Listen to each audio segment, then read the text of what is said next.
On a normal day, the main character Taechai and his childhood friend Rin were on their way back home.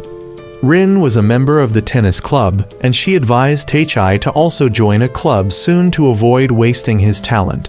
Suddenly, Taechai noticed a young man riding a bicycle towards Rin, and at that moment, a girl was drawing a magic circle, but an assassin had come to deal with the girl's guardian. Blood from the knife dripped down, causing the magic circle to stop functioning, but the guardian managed to struggle and deal with the assassin to help his mistress stay safe. Taechai had protected Rin when the cyclist rushed towards her. He didn't know what kind of person could be so careless. Suddenly, a magic circle appeared beneath Taechai, and he sensed that something was about to happen, so he pushed Rin out of the circle. But she still ran to cling to Taechai, and then both of them lost consciousness and soon woke up in a meadow. Taechai ran to check on Rin and saw that she was safe. They then tried to find their way back because their phones had no signal. At first, they both thought this was just a remote suburban area, but Taechai gradually began to suspect that the magic circle had transported them to another world, as he was familiar with this kind of scenario from games. Rin didn't believe it, but when they encountered a large demon horse, Rin's doubts were dismissed. Taechai decided to help attract the horse's attention to help Rin escape, thinking that if someone had to die, one person dying would be enough. He lured the horse's attention to himself, but just as the horse was about to attack, a swordsman rushed out to protect him and fight the horse. From the bushes, an archer shot an arrow at the horse and then let a mage girl incinerate it. The archer informed them that this was a demon horse and its horn was very valuable. They would collect the horn to sell. Taechai had realized that this was a world with mechanics similar to a game, and he and Rin had been transported here through that magic circle. Now their task was to survive in this place. That night, the three people revealed that they were adventurers, and they noticed that Taechai and Rin didn't seem to be from this place because neither of them had any knowledge about it and were dressed quite strangely. However, if it was difficult to talk about, they wouldn't force the two. They then promised to take Rin and Taechai to a nearby town, but on the condition that Taechai had to make peace with Rin because she seemed to be angry about something. Taechai then went to meet Rin privately and apologized if he had done something wrong. She wanted him to stop thinking about foolish things like dying so she could live, because if he died, she would be left alone. He acknowledged his mistake and promised not to do such reckless things anymore. The next morning, they followed the adventurer group to the town. Although not as grand as the capital, it was very bustling despite being just a border town. They then planned to go to the guild to register as adventurers. Although they knew this would be a dangerous job, they would manage to rise up on their own. The group then gave Taechai and Rin a small amount of money to get by, as they had this horn and didn't worry about money. The two then went to the guild and met the receptionist there. She did the paperwork to register them. Initially, they both needed to check their magic power as it would be necessary for becoming adventurers. Without it, they couldn't register. Rin then placed her hand on the orb and 4 beams of light flashed in an instant, shocking the receptionist. She wanted Taechai to do it too. As soon as he placed his hand on it, the orb cracked, causing the receptionist to run away urgently. She then called the guild master to meet the two. He heard about their situation and informed them that they couldn't register here, so they would follow this girl. She then led the two to the house of a mage named Lemia, who would be responsible for re-measuring their magic power as the guild's measuring device couldn't handle it. She then gave the 2 devices she had made herself. They tried measuring, and Lemia found them quite interesting. Both had more than enough power to become adventurers, but she informed them that from now on, they would have to be her apprentices. Meanwhile, the assassins were desperately searching for those summoned from other worlds to eliminate them. Now and then, Rin and Taechai were known to have very high stats. Taechai's magic power was 120,000, and his strength was 40,000. Rin's magic power was 37,000, and her strength was 5,000. The reason these stats were unreasonably high was because even a royal magician like Lemia only had a magic power of 43,000 and strength of 6,000. In general, she was at the peak of power, but still only slightly higher than Rin. The reason she accepted both as apprentices was to teach them how to harness their innate power. If both mastered their power, they would be stronger than S-rank adventurers and royal magicians. Worse, he could challenge and destroy an entire country on his own. If he did so, he would become the king of a country and get whatever he wanted. Rin grabbed his head because he seemed to like looking at Lemia's 2 watermelons. The elf beside her, named Mura, was a bit worried about both of them. The next morning, Lemia gave them breakfast and taught the first lesson about magic. Specifically, to use magic, magicians usually have to borrow power from elemental spirits. Normally, a person can only use one element, but there are higher cases like Mura here who can use 2 elements, Lemia with 3, and Rin, who is the rarest, able to use all 4 types of elements. Rin somewhat understood, but Teichai wondered what his element was. Lemia didn't know this because Teichai wasn't a magician but a witch. The difference between the two is that magicians have to borrow power from elemental spirits, but witches are superior in using power directly from spirits through contracts. This is something a magician could never dream of doing, which is why she mentioned that he had enough power to wage war against an entire country. But he didn't like getting into such trouble, so he refrained. He now wondered about the elements he could use, but Lemia wasn't sure because there had been some witches like him who chose not to use the 4 basic elements, but used ancient magic to manipulate light and darkness, or even space-time. Lemia then began her training course, and the person she would teach was Teichai. She then taught him how to use magic power to enhance himself, and he had to learn it today, or he wouldn't get to eat. Meanwhile, Mura taught Rin how to use fire magic, which was the most basic. She had to imagine the flame and how it could burn. She then demonstrated, and Rin tried to imagine a flame burning with oxygen in the air. Her knowledge of chemistry helped her learn quite quickly. She found Mura not as strict as she appeared. Mura also believed that Rin would soon catch up to her. Rin then tried to imagine a flame burning with gas and successfully created a blue flame. Mura realized that Rin would soon be able to do unimaginable things that an ordinary magician couldn't do. That afternoon, Rin came to see how Teichai was practicing, but he was still struggling. Rin wanted him to try a little more. He then suddenly heard a voice guiding him to use his own magic flow, which allowed him to enhance one of his arms. He was happy that he could now have dinner. That evening, Lemia announced that Rin would continue to practice with Mura because she seemed to be making great progress under Mura's guidance. Lemia would continue to teach Teichai how to use enhancement on each part of his body. Since they couldn't yet know which spirit he would contract with, the fighting style he needed to master now was self-enhancement with magic power. And because his magic power was enormous, he should waste it without worry. And since he would have to use a lot of magic power tomorrow, he should eat well now. That night, Lemia and Mura both knew that the irrational power of both was very dangerous for themselves, as she knew about recent events in the capital and that it would soon happen here. So at least she wanted to teach both the basic knowledge to protect themselves. She would try to teach everything necessary in just the next 3 weeks, and time passed after that. Teichai could now go hunting monsters on his own, while Rin had mastered magic and knew how to combine elements to create her own sequence of techniques. Both successfully eliminated a herd of monsters and received recognition from Lemia.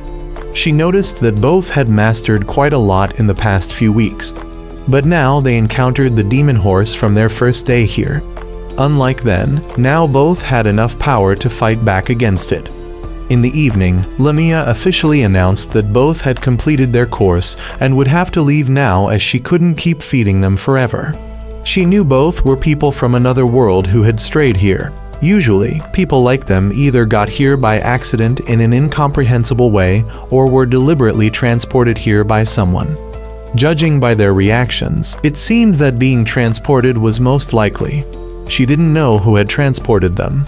but that person must be very powerful because teleportation is a high-level spell, specifically a space-time type spell. Teichai thought this was helpful, as few people could use it, so the targets they needed to find would be very few. Both would soon register as adventurers and go find the person who transported them to ask for details and request that person to send them back to their old world. That night, Rin came to find Teichai. He thanked Rin for following him here.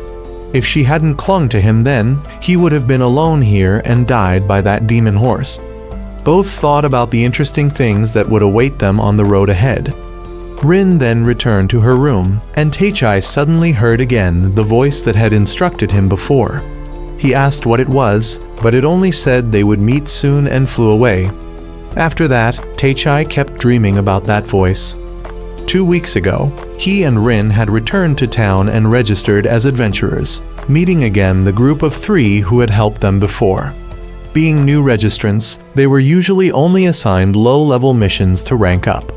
Today, early in the morning, Rin had researched a brief overview of the world and the map to the capital. While having breakfast, the guild's waitress delivered a letter that the guild master had asked to give to Teichai and Rin. They then went to find the guild master, and he informed them that there was a mission for both of them. Specifically, it was to investigate a bar in the slum area. Recently, goods had been frequently stolen from large stores and smuggled in here through the slum area. Because this mission had failed twice, if it failed again, he would have to increase the reward and assign it to higher-ranked adventurers to handle. That's why he called both of them, as he believed they could handle it, helping them rank up while saving him money and reputation. Both then set out to investigate and would return when night fell. They followed Lemia's advice to lower their power to the minimum possible to avoid frightening others. Rin then discovered a type of fruit she liked being sold, but when she went to buy it, it was more expensive than usual. Just a week ago, this fruit only cost half a silver, but now it had doubled in price. It seemed that the recent theft incidents had caused a shortage of imported goods, causing prices to rise. The shop owner said that recently very few supply wagons had arrived, and there were rumors that it was due to monster attacks, which is why there were so few. He just hoped this problem would disappear soon because not only his shop, but every shop in the market was facing this situation. Teichai then bought some fruit to support him. Both believed this problem stemmed from the incident that the guild master had mentioned. Teichai knew they were about to face danger, but he believed they wouldn't lose. They then arrived at the bar mentioned in the mission and observed there for a while. Both then confidently entered and started mentioning that recently some items couldn't be bought in the market, so they wanted to join this network to earn a little extra. They presented a bag of money, but these people weren't easily persuaded to reveal anything, so both had to give them a beating to make them talk. After being beaten by Teichai, they confessed that they worked for a stranger. Being drunk, they didn't ask for a name, but just followed instructions to go to designated places to get goods. They didn't attack the merchant caravans. Not gaining any useful information, they decided to leave. But shortly after leaving, both sensed someone following them, so they actively ran away, forcing that person to reveal themselves. Facing them were 3 female assassins. Noticing the opponents moved quite fast, Teichai slightly increased his power and rushed to punch one away. Rin also launched an attack to blow away another who intended to charge, allowing Teichai to completely knock her out. The other side, realizing the situation wasn't good, threw smoke bombs to escape. Rin used wind to blow away the smoke, but the other 2 had already escaped. At least they still had a hostage to interrogate. The assassin was then taken to the guild master for handling. He imprisoned her and tied her tightly to prevent her from escaping or attempting to die to keep information secret. Rin and Teichai had spared her life, so it was up to her to decide what to do with her life. Rin and Teichai then met Mura again. She congratulated them on leveling up and had also heard about the recent issues that the guild and both of them had faced. Although there had been progress, the prices of goods were still rising. Mura had a solution for the fruit issue that Rin was concerned about. She knew of a fruit orchard that supplied and exported fruits to towns, but recently it had been repeatedly robbed of fruit, and the thieves had a witch protecting them, so the farmers were helpless in fighting back. They had issued a request, and Mura had accepted it and wanted to invite both of them to form a team to solve it. Mura had always acted alone before, but now having teammates made her quite happy. The three soon arrived at the farm and met the three people in charge there. As soon as Teichai shook hands with the white-haired young man who had sent this request, he suddenly sensed something. As the three led the group to tour the garden, Rin used her staff to scan the area. After a while, she detected some creature approaching.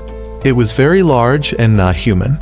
Right after that, one high-level ogre and three lower-level ones appeared.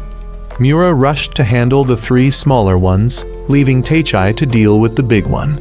She lunged forward and swiftly cut down the small monsters, while Teichai increased his strength to a higher level to take down the big one with just one punch. That evening, the three discussed how those ogres were not native to this area, proving that someone had deliberately set them up. Teichai suspected the white-haired young man, but it was too early to be certain, so Mura wanted to wait and see what the enemy's next move would be. Meanwhile, a sorceress had been killing many creatures in the forest to collect their blood and turn it into power for herself. She was targeting Teichai's group and even had an invisibility cloak. During this time, the captured assassin realized how much her strength differed from Teichai's. The guild master had come to ask if she had an answer yet, and she did. Back to Teichai's group, they continued patrolling and discovered strange footprints. They followed them and found the remains of someone's campfire from the previous night. It was still warm, and Rin detected 3 humans ahead. The group then approached and discovered 3 thieves there. Teichai's group advanced and demanded their surrender. They seemed to underestimate him, only to be tied up immediately after. The 2 farmers took them away to turn in to the guild, while the white-haired young man came to shake hands and thank Teichai. Teichai now directly asked why this young man's hands were so soft, as farmers' hands should be rough from work, but his were like someone who had never known labor. Moreover, he seemed to know about the ogres, so he decided to reveal everything. Yes, he was behind everything and had arranged the thieves as well as sent the request to lure them here. His purpose was to test the abilities of Teichai's group. The sorceress from last night also appeared here and removed her invisibility cloak. She was the one who had been protecting the thieves in previous incidents, but now she was here to play with the group along with the white-haired man. The 2 girls chose to deal with her, while Teichai would handle the white-haired man. Mura wondered why she didn't act when they didn't know she was nearby, to which she replied that she didn't like assassination tactics but preferred direct confrontation. Mura then cast a fire spell, which the sorceress blocked with wind, so Rin had to use wind to counter and tried to buy time for Mura to enhance herself. The sorceress cut through Rin's whirlwind, but she still had water and earth to use. The white-haired man now called out his pet, an ice wolf. Teichai rushed to attack, but his blows couldn't touch the wolf. The white-haired man revealed that his pet was a Loja type, and someone without a hacky weapon like Teichai would never hit it. The 2 girls were now working together to attack the other woman, but she was able to block Mura, who had enhanced herself, and even use her as a shield if Rin intended to attack from a distance. She then punched Mura and rushed to attack Rin. Teichai was now completely helpless because only the 2 girls over there could use fire magic to fight this ice wolf, while his physical attacks were basically useless against it. The white-haired man revealed that he targeted Teichai just to assess his abilities. Now that he had the results, he had used the blood orb that the woman collected last night to feed the wolf. The wolf then turned red, and it only rushed in to deliver one blow that pushed Teichai very far back. He also coughed up blood, proving that its attack was very strong. However, he didn't intend to kill Teichai, but only wanted to turn him into his pawn. He would capture the 2 girls over there to use as hostages and manipulate him. If he didn't obey, he would turn both of them into toys for slave traders.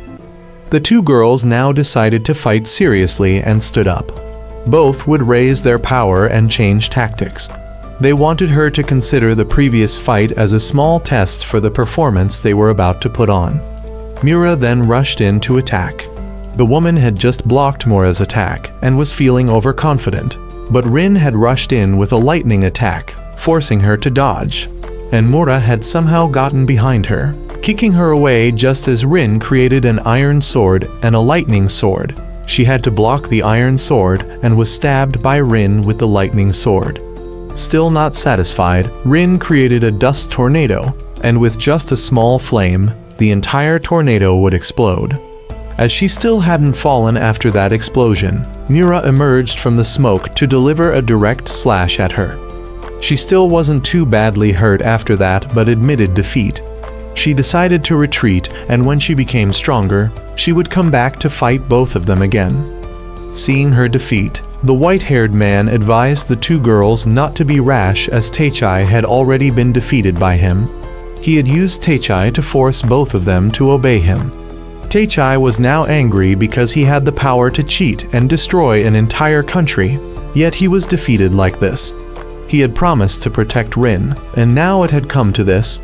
He wouldn't allow the white-haired man to touch Rin and Mura. And then suddenly Rin heard that voice again. It revealed that it was the wind spirit. Although he wasn't yet qualified for a contract, it would make an exception and help him this time. It would lend him some power, and the price to pay was that his body would hurt like death. He accepted the trade-off and stood up. The white-haired man ordered the red wolf to attack, and he was blown away. But he didn't feel any pain and realized that this was the cheating power he should have had. He then ordered the wolf to attack again, but he used wind to counterattack.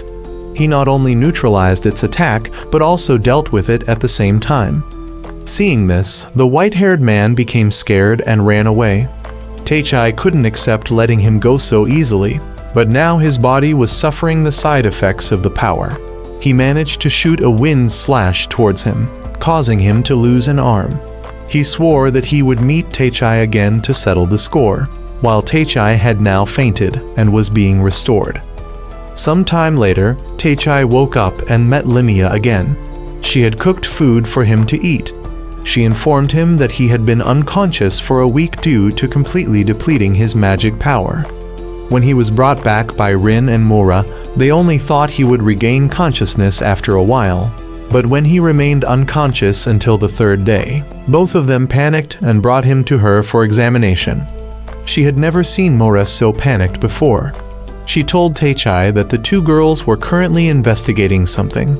He stood up to thank Lemia and then recounted to her what had happened in that garden. She revealed that what he had faced was a red contract, which uses the blood of creatures for power and is a forbidden spell.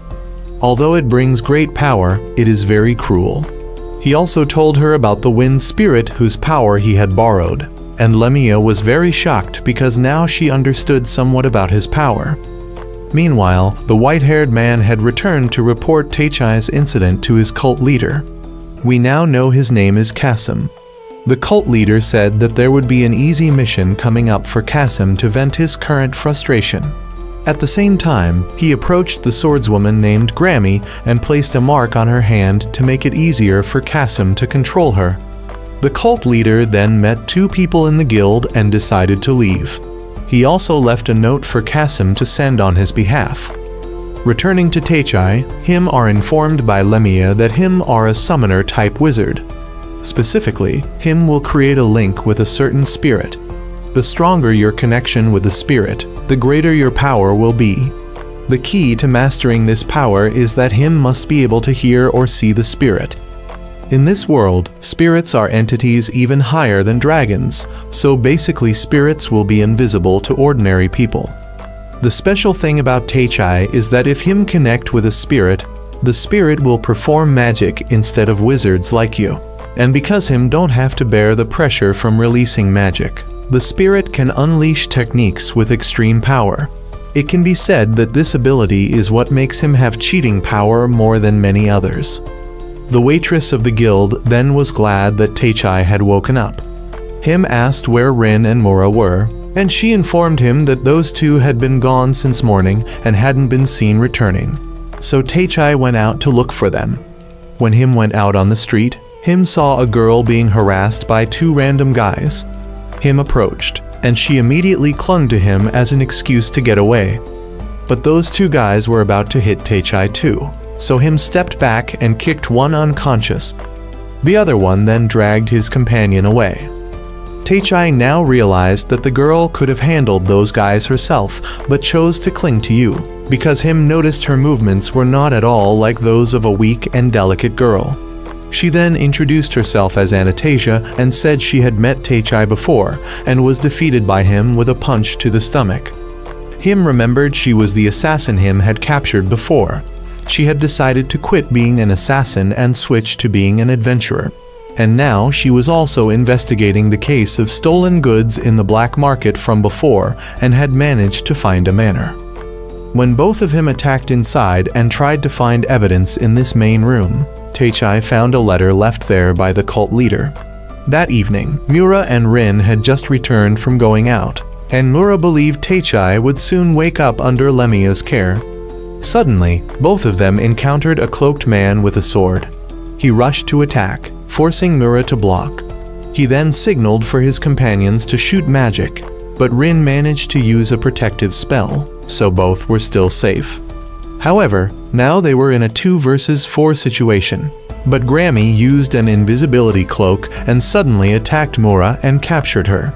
She originally didn't like doing this, but had to comply as it was an order from her superiors. Taechai and Anastasia were now entering a tunnel, because that paper stated that there was a horde of goblins that had absorbed red contracts under this city. Both of them then came to a gate, and Anastasia went up to unlock it using an assassin's technique. Him had originally thought she would live a normal life after being handed over to the guild, but didn't expect her to continue living this adventurous life. She was very touched that him had thought of her that way, so she told him to call her Anna instead of that long name. Meanwhile, Rin had cast a spell to temporarily escape from those 4 cloaked men outside. She encountered Grammy again, and she informed her that Mura was being held captive in that tower.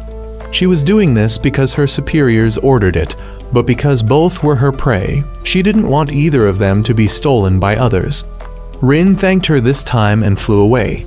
She then charged into the tower and saw this group was about to use a red contract on Mura. She knocked one away and then froze the rest to come rescue Mura. She broke the magic circle and brought Mura down. At this moment, Kasim and the cult leader also arrived here. He said he just came to greet both of them and had no intention of fighting. He announced that an army of 3,000 monsters would soon flood in here, and that would be enough to destroy this entire town. Kasim was quite disappointed that he couldn't meet Taechai again to get revenge. Meanwhile, Taechai and Anna had reached another door, and Anna went ahead to check, only to step on a magic formation and summon a golem. The cult leader and Kasim had now left. The fact that there were only 3,000 monsters was a lie, because the real number was 5,000 underground and another 2,000 outside. The cult leader was confident that this plan of his would succeed and be perfect to the fullest. Anna was now frozen in front of the golem, so Taechai had to come support her. Because he had very strong physical strength, he just needed to punch this golem until it shattered to finish the job. The door in front then opened by itself, and inside were the 2 children of the cult leader. Rin and Mura had returned to report the attack to the guild master, and she realized that attacking this place was the cult leader's goal, so there would be no way to negotiate. The theft of goods also seemed to be caused by them. It appears they had arranged this theft to gradually weaken the town before letting monsters attack all at once. The guild master wished Taechai was here, but the 2 girls believed that even without Taechai, there were still many experienced adventurers here who could fight. Lemia had also arrived and heard the story. She would help them fight to protect this place in Taechai's absence. Taechai now asked those 2 children what they were doing here, and they said they were about to wake up the goblins. They didn't care that the goblins would massacre the people here because they had this orb to command them. Teichai then had to rush up to fight the awakened goblin horde. He wanted Anna to step back so he could handle it, as these weren't easy to deal with. He then discovered that the two children were also being attacked by goblins, so he had to go rescue them. They had realized their mistake, so he had to bring them to where Anna was standing. He knew now he had to both fight and protect the three people behind him. Teichai asked the two children how many red goblins there were like this, and they said there were many spread all over under the city, so they weren't sure how many. And so Teichai knew he couldn't rest tonight. Meanwhile, Lemia had heard about the number of enemies and adventurer forces. The difference in numbers was too great, so she planned to concentrate a big blow on the main force of monsters outside the city to resolve them all and let the adventurers handle the remnants. Rin had an idea and wanted Lemia to let her try. Specifically, she would create a steam bomb by making water evaporate and compressing it. She would combine the earth element to cause the compressed water to explode. To put it simply, it's like boiling a pot of water, putting a rock in it, and closing the lid. The water in the pot will surely splash everywhere. The next morning, the monsters had arrived at the city gate, and Rin immediately created a pit below to make most of the monsters fall down. She then filled the pit with water and then used earth magic to create metal, heat it up, and cover the mouth of the pit. The reaction caused an explosion and destroyed most of the monsters. Lemia acknowledged that Rin's plan was effective, and now it was time for them to counterattack. The guild master then led everyone out to battle. The cult leader noticed that the ability test plan he had set up was still progressing well. However, the best part of the show was still to come. After some time, the adventurer army had destroyed most of the monsters. The person with the most merit after Rin was still Lemia, but not long after, the guild master heard news that many red monsters had appeared. Teichai had now returned here. Lemia didn't know how many people the cult leader had killed to get this much blood for the red monsters, but she had noticed the red ogres, so she rushed up to fight herself. She then asked Rin and Mura to buy her time to unleash a technique. She planned to launch a big attack to change the situation. Both then rushed up and helped Lemia prepare her technique. Teichai had informed the guild master that these two girls were Milo and Milo. They were the reason he was late, and after he helped them, they decided to follow him. Suddenly, there was a loud noise out there, so Teichai set off to leave. Anna knew she would only hinder him, but he had asked Anna to protect the town in his place. Lemia had now finished her technique, and only 3 red ogres survived. They didn't flinch at all, so all 3 decided to each handle one. Lemia unleashed Hellfire, Mura unleashed a Flaming Slash, Rin fired a magnetic shot, but the ogre still wasn't dead. She was out of strength and knew she was about to die at the hands of the ogre. She regretted not being able to say a few things to Teichai, and at that moment, he arrived to give her the chance to speak. He pushed back the ogre, and then used all his strength to wrestle it down and gave it another full force hit to be sure. He then introduced the 2 girls to Lemia's group and asked everyone to support him while he fought, as it seemed the remnant monsters had also arrived here.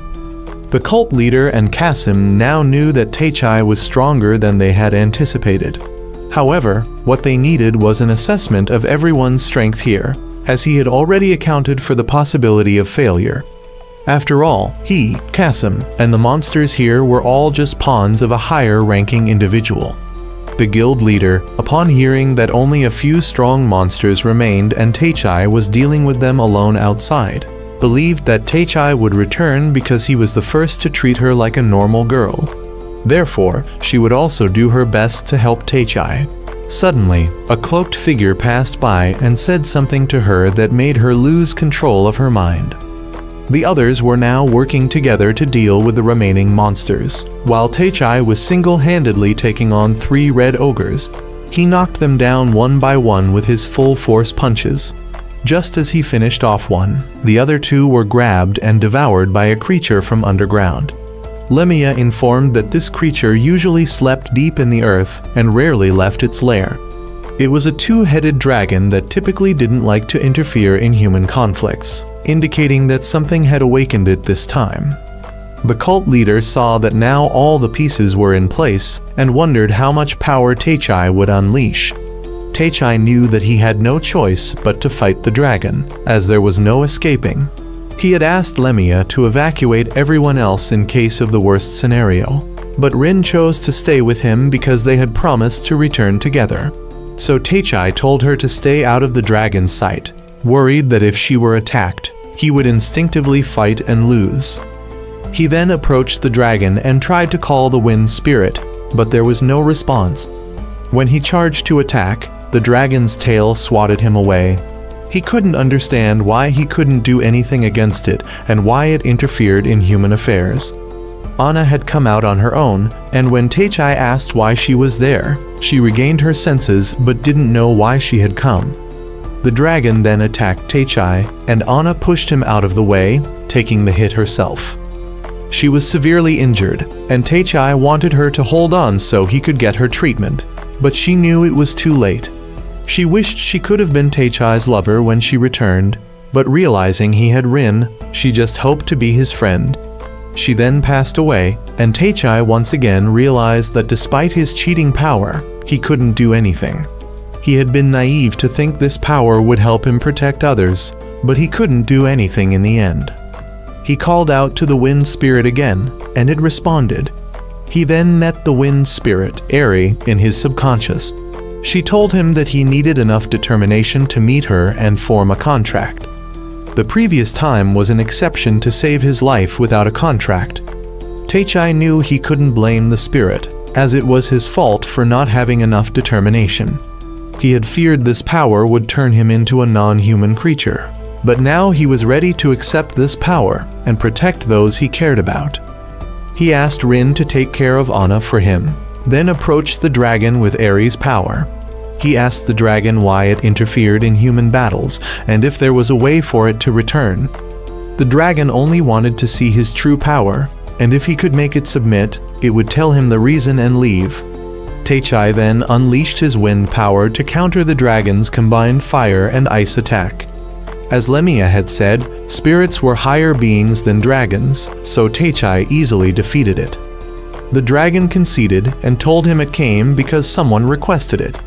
That individual would continue to target him, and if he wanted to protect those he cared about, he needed to become stronger. It then left, and the cult leader returned to report to his master. That person instructed the cult leader to prepare for the next step of the plan soon. Some time later, the town began to rebuild after the battle. Teichai visited Anna's grave, hoping she would continue to watch over him. He then showed the others how he could summon Eri. He had made tremendous progress, so Rin didn't want to be left behind. They then discovered that someone had come here looking for Lemia. This girl is Alcina, the daughter of a nobleman. She came here on behalf of the king to invite the whole group to the capital. The group then followed Alcina, and Rin, who was sleeping, was pinched on the cheek by Rin to wake up. Lemia now asked the reason why the group was summoned, and Alcina revealed that the capital and the royal court are currently divided into two factions between the king and his younger brother. The king is a person who wants to do everything to unite the kingdoms, but his younger brother is conservative and opposes all of his policies. The king has summoned talented mages to help him build the country, but his younger brother believes that the mages will risk weakening the country, so the possibility of civil war is likely. When arriving at the royal capital, everyone noticed that this place was as empty as a ghost town, with people locking themselves in their homes out of fear. This has been happening for a while, and suddenly, Alcina was targeted by an arrow, forcing Teichai to protect her. That arrow was sent by assassins from the king's younger brother's faction. They believe that the policies of the current king will inevitably push this country to the brink of decline. Teichai's group was then brought into the palace to meet key figures in the court. Here is the royal archmage Bella, over there is the army commander, Sumela, and over there is Princess Charlotte. The king then entered, and Lemia spoke up, calling him by name and asking about this situation. Everyone thought she was being disrespectful to the king, but he had everyone leave. He saw that Lemia was still the same after all this time. Everyone was surprised that she was on par with the king. She agreed to help the king, but first she had to ask if he was the one who summoned Rin and Teichai here, to which he admitted it was true. Teichai blamed him for turning their lives upside down, and for almost getting them killed, and now having to kill for him. Lemia was also dissatisfied because he had dragged two unrelated people into this country's problems. He promised to take full responsibility for what he had done. Rin and Teichai then went back to their room and felt that at least they had found the person who performed the summoning spell, so it was considered a step forward. Right after that, Alcina came to let them meet Princess Charlotte. She confessed that she was actually the one who summoned them because she has the ability to manipulate space-time. She wanted to do something to help her father resolve the situation in the country, so she took the risk of summoning people from another world. She carefully selected people who had the ability to absorb magic and understand this world, and Teichai was chosen. The reason they were brought to a field instead of this place was because an assassin had sneaked in during the transfer process. Blood from the small knife dripped down, causing an unexpected glitch in the magic circle. As for the way to send them back, she apologized because this spell could only be used once in a lifetime, but she promised that when the battle ends, she would find a way to send them back even if she had to sell her soul. The two didn't blame her because she must have been very remorseful before bravely saying this. Indeed, they had almost died, but thanks to being summoned here, they had gained precious friends, so they would also try to protect them as she is protecting this country. As for returning, that could be dealt with later. Lemia then came to find him and told him to follow her. She led him to the arena to face General Simela. The council of officials didn't trust Rin and Teichai's abilities, so Lemia arranged this match for Teichai to gain their trust. He then took up the sword and rushed to fight with the general. He saw that she was clearly overwhelming, so he was about to use Aerie but stopped and only used enhancement magic. After fighting for a while, both of their swords broke, so they switched to hand-to-hand combat. Everyone was amazed that he could fight on par with the general when he managed to dodge her attack and then pin her to the ground, forcing her to surrender. She apologized for testing him, but admitted he was indeed very strong. She then pinned Teichai down in return and asked if he wanted to marry her. She was willing to be his concubine if he wanted, and asked what there was to criticize about her.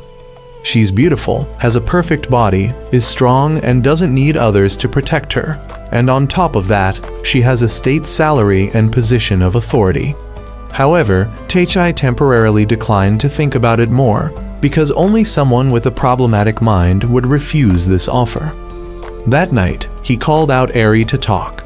He knew his own power was immense, and he feared harming others with this power. He was ready to use his full strength against monsters, but in the upcoming battle, it would only be ordinary soldiers. He also didn't want Rin to harm others, so he'd rather bear it all himself than let Rin get her hands dirty. Aerie thought he was too kind-hearted but believed he would be fine. He then went back to the room to find Rin, but couldn't see her anywhere. After curiously checking several rooms, he accidentally saw Rin just coming out of the bath. So he ran out, closed the door, and banged his head apologizing. The cult leader had come to meet the princess at this time and wanted her to go rest as it was already late. The next morning, Teichai saw Rin tending to the palace garden. Since this place was busy with civil war, no one was doing these small tasks. Teichai then told her to prepare for Lemia's meeting. But during that time, the king's younger brother's faction had begun to keep an eye on the king's two new guests. They would see if both were a threat and find ways to eliminate them. Meanwhile, the king and his generals had begun mobilizing the army and preparing to attack the rebel faction. Rin and Teichai would also join the army, and after preparing plans and arranging the battlefield, Simela was ready to set out for battle the next day. Teichai was still a bit hesitant because he usually only fought monsters, but now he was about to participate in a war with humans. But that's war, kill or be killed. Simela also tried to encourage Rin that she just needed to win the battle and return, and they would get married right away. That evening, Taechai came to Rin's room to tell her to rest early, but she asked Taechai to stay with her tonight because her room was too big and a bit lonely. She shared her feelings about tomorrow's battle, and Rin thought that if she didn't like it, she didn't have to participate, because originally he was the one called here, not her. But she thought that she had chosen to enter the magic circle with him, so her being here was her own choice. She then leaned her head on Taechai, and he suddenly sensed something, so he told her to go rest while he went to close the curtains. Mura and Lemia were a bit worried about Rin because she seemed quite tense, but Lemia believed that Rin and Taechai would be fine. She suddenly sensed something, so she also became alert. An assassin then snuck into Rin's room and intended to assassinate her, but Taechai had realized and set a trap for him beforehand. They then wanted to know who sent him, but he desperately lunged at Rin and was blown away by Taechai, who punched him repeatedly in the face. He didn't want to let anyone important die like Anna did before. The assassin then saw Taechai stop and tried to escape, but knowing he couldn't run away, he chose to die to keep the information secret. The next morning, the rebel army had arrived at the city gates to engage in battle. Taechai called out Eri and launched a move that created a crack right in front of the enemy's march, preventing them from advancing. Thinking the enemy would temporarily retreat, Sumela was concerned about the enemy not bringing many weapons, so the other side might be all mages. And it was true when the enemy didn't retreat but began to deploy magic rings. The king's army began to be affected by the spells cast from the other side. Taechai had a look and discovered that the bunch of rings was what helped the other side deploy magic. According to Lemia, those were magic stones and not cheap to find on the market, yet the enemy had prepared up to 1,000 of them. However, the rings would drain the life force of the owner, so the enemy would kill themselves if they kept casting spells for a while. Although the soldiers wanted to let the other side die to avoid fighting, the Archmage thought that they were still citizens of the country, so they would try to prevent as few casualties as possible. Lemia had a plan and it needed Rin's help. Rin then had to stand ready. The enemy had discovered that Rin was about to do something, so they aimed at her, forcing Taechai to have Eri create a shield for Rin. She then used magic to create rain, turning the ground under the soldiers into mud, and then a lightning strike to paralyze the enemy troops simultaneously. Sorry to the Tensei fans if him feel ticklish, because I do too. The enemy general then met the strategist of the rebel faction, and he thought the strategist's role was over, so he swiftly disposed of him. The group of Taechai then celebrated their victory, but in the middle of the party, Rin and Taechai snuck out. They went to the flower garden and saw it had flourished again. Meanwhile, Kasim and Grammy were feeling bitter because Taechai's fame had spread far and wide, but Kasim was confident that he had something very powerful in his hands to deal with Taechai decisively at their next meeting. The next morning, as Taechai woke up, Rin was already by the bed waiting for him.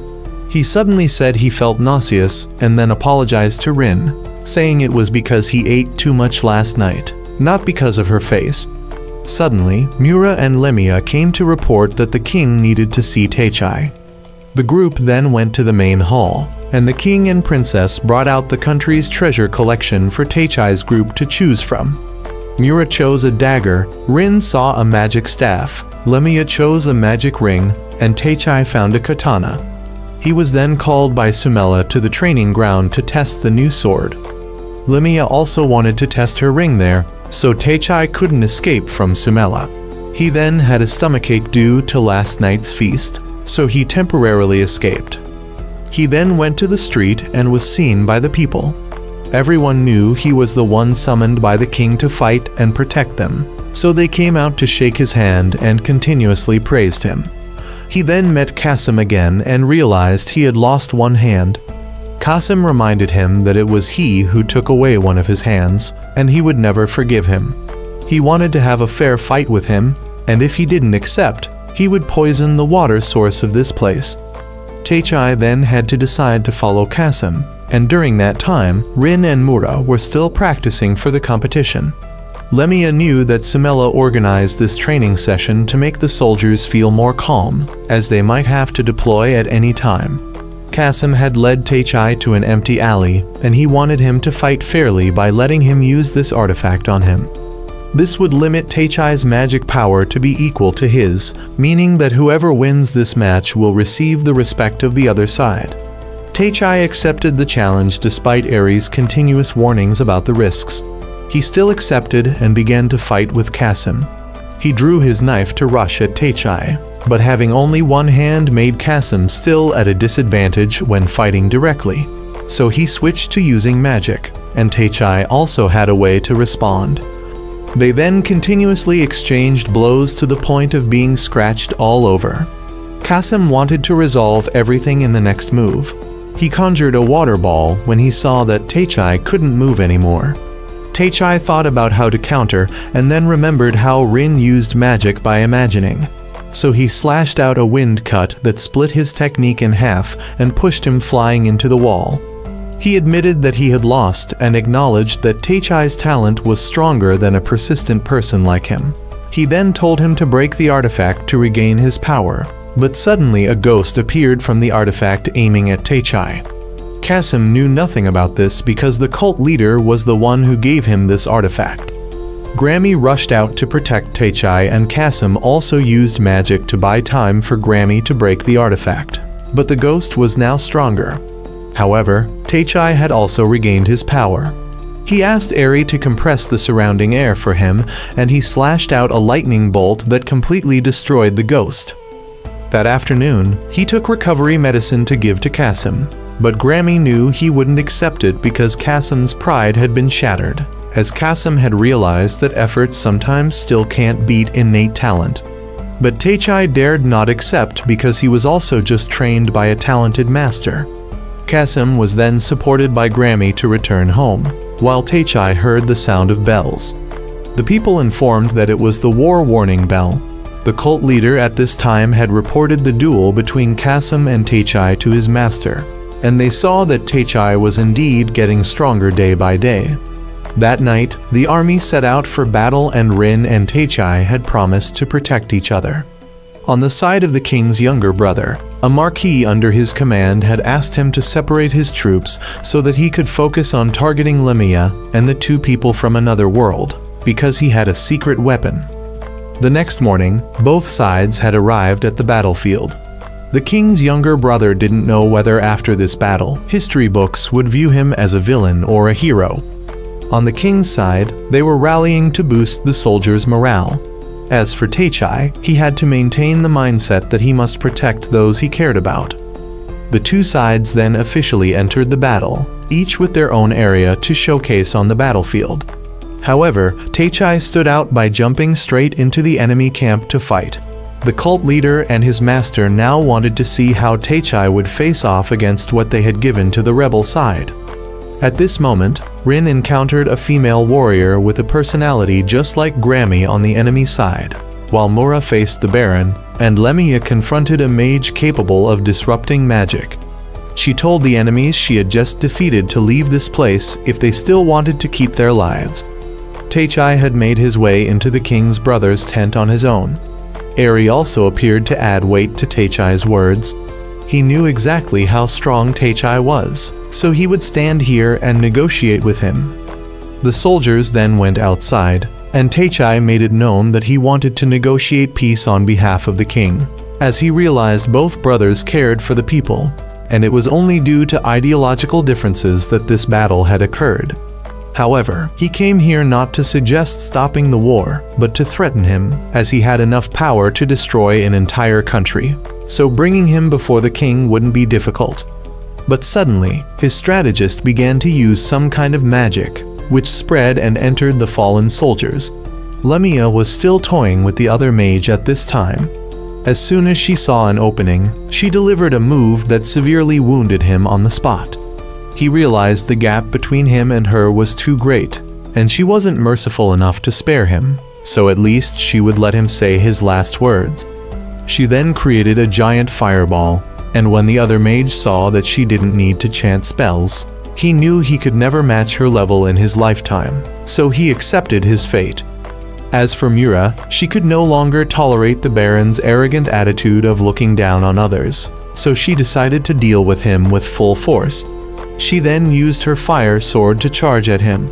He was confident that he had the upper hand when he managed to deflect her sword, but she had circled behind him and used her dagger to take his life. Back to Teichai, the king's brother had now asked him why he didn't want to be king when he had enough power to do so, and Teichai expressed his thoughts. He found Teichai truly interesting and said if Teichai had followed him, things would have been different. However, he still wouldn't change his mind, because giving up the battle now would be like throwing away his own honor. At this moment, what the strategist had been secretly doing was discovered by Eri. Back to Rin, she was still in a stalemate with the female warrior, but she had the advantage of continuously launching rapid attacks, causing the female warrior to be somewhat injured. At this moment, the defeated soldiers had been turned into soulless corpses by dark magic, attacking everything they saw. The two former enemies suddenly became allies to deal with this horde. The strategist now revealed that he had secretly prepared this spell across the entire battlefield. He had long not considered the king's brother as his master, for his only master was that person. Teichai realized that the one he served might be the person the two-headed dragon had alluded to. He had originally incited him to create this war to draw Teichai in, as the quarrel between the two brothers wasn't worth caring about in the first place. Everyone now recognized the greatest danger. Lamia seemed to know something about this large magic circle, while the strategist decided to turn himself into a monster to serve his master's purpose. 200 years ago, this continent had a period called the Bloody Chronicle, where this spell of turning soldiers into undead first appeared since that time. When that war ended, over 700,000 people had lost their lives, and now it was happening again. Lamia recognized this as dark magic, and unless it was dealt with at its root, it would have no end. The king's camp had already been surrounded, and Rin had offered to hire the female warrior to support her in battle. The female warrior agreed, and now the first thing to do was to regroup with everyone. Now, the king's brother wanted Teichai to deal with these corpses decisively as they could no longer be saved. He realized he had been wrong, and from now on, history books would view him as a villain, but it wasn't too late to stop this. Teichai now wanted to use his power for a single purpose, to protect others. He was ready to sacrifice himself to use all his power to stop this event, but Eri stopped him. She revealed that she had been wrong not to trust him.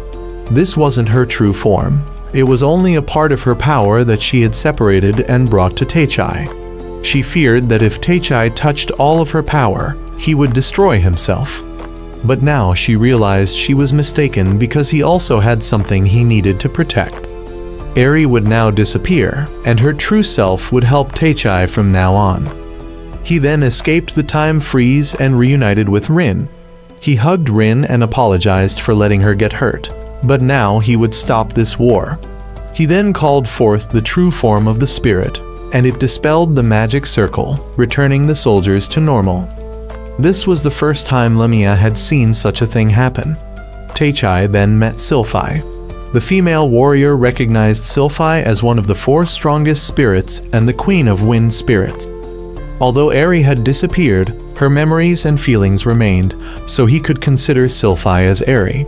However, things weren't over yet as the strategist had now truly turned into a demon.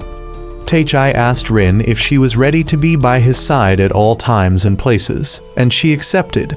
But the female warrior wanted them to save the flirting for after defeating the demon. He then took power from Sylphie and flew up to the demon. The demon still had consciousness and revealed that Teichai being summoned here was his master's wish from the beginning. Soon this world would be turned upside down, and that person would appear as a savior, and Teichai would be an important piece in that plan. But Teichai rushed to punch him because he would never accept that. He continuously attacked, leaving the demon only able to defend. While fighting, he expressed his reasons for fighting, and then finished with a blow that sent him straight into the ground. The demon wanted him to finish him off so his duty would be complete, otherwise, Teichai would always keep the fatal weakness of not daring to kill. But he had bid farewell to the life of an ordinary person when he accepted this true power. He then struck the demon with a lightning bolt, obliterating him. After that day, the country returned to peace. Teichai soon woke up after using too much magic power. He saw everyone by his side waiting for him, and Lumia called the princess in. She informed him that since the day he fell unconscious, each girl had been taking care of him daily. The country had returned to its former bustle, and Teichai's group was appointed as royal advisors, to be summoned only when the country needed them. The king's younger brother had been captured and executed. Teichai's group soon set off to return to the border town. The princess came to bid farewell to the group and promised that someday she would find a way to send them both back. They both wanted her not to try too hard as they also liked life here. On the way back, Teichai was determined to find out who was behind pulling the strings. He didn't care if he was called a cheater, as long as he and Rin could survive. And with this, the film comes to an end.